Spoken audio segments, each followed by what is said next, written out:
So now I actually have to introduce myself because the next story will be from me. And actually, like, I had two stories that I was like, okay, I might share this or I might share that. And we talked about it on Saturday. And I thought I decided on one. And then I was in my taxi over here and I was like, fuck it, I have another story to tell. And I feel like I really want to share this story.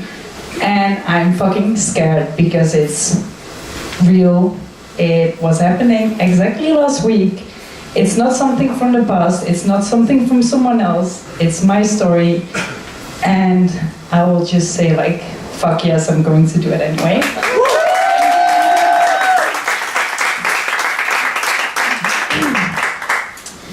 So last week, I was on Bumble. And I had a date. And we decided to go for a walk. And from the walk, we went to having coffee, to more walking, and we ended up in my place. We had dinner. And then after dinner, we went to the bathroom. And that's the point when I said, like, I have to tell you something. And because the conversations were so good, like, I felt like, okay, there's a connection and I trust you. So it's about trust again. And I said, I think there's something I want to share before we have sex. I told him, like, last night, I had a nightmare. A really, really, really bad nightmare. And in my nightmare, I got raped.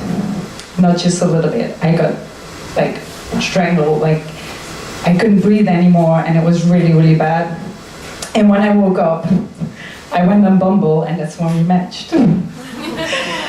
So he was like, okay, fuck this, but okay, I will be really careful with you, and just tell me whenever, you can't handle it anymore.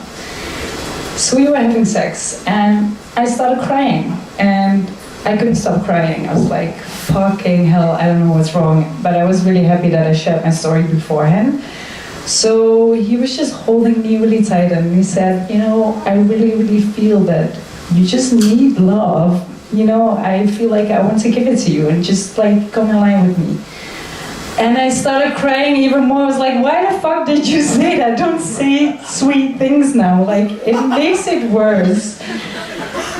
And I was sobbing all over him. And I was like, oh, damn, I can't even care anymore what I look like. Like, it's... And then...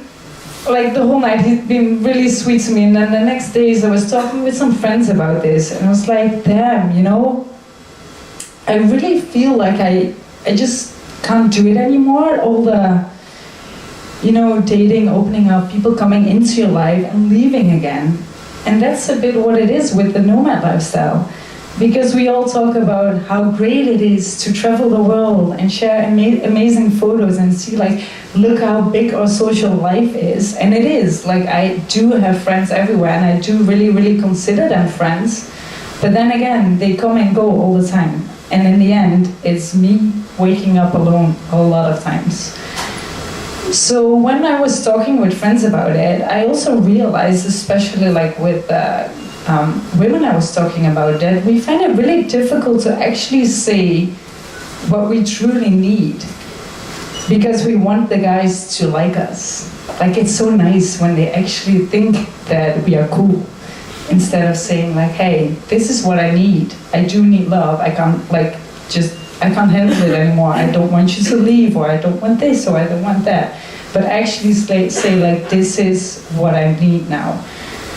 And another thing, like, I feel like, especially in the nomad lifestyle, we talk a lot about self-development and self-love and care about yourself, but it's a lot about self. And of course we have a community, but in the end, like, it is pretty difficult to say, I do feel lonely sometimes. I'm really curious, who of you feels lonely sometimes? Yeah, exactly.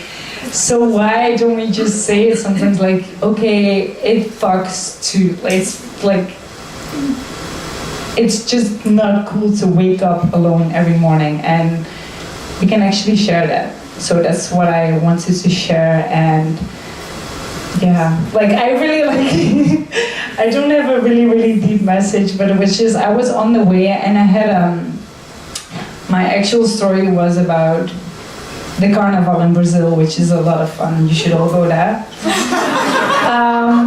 So it was a really funny story, but when I was in the taxi on the way, it was like, that's not how I truly feel now. At this moment, I feel that I need love. So, so that's what I want to say, and yeah, maybe just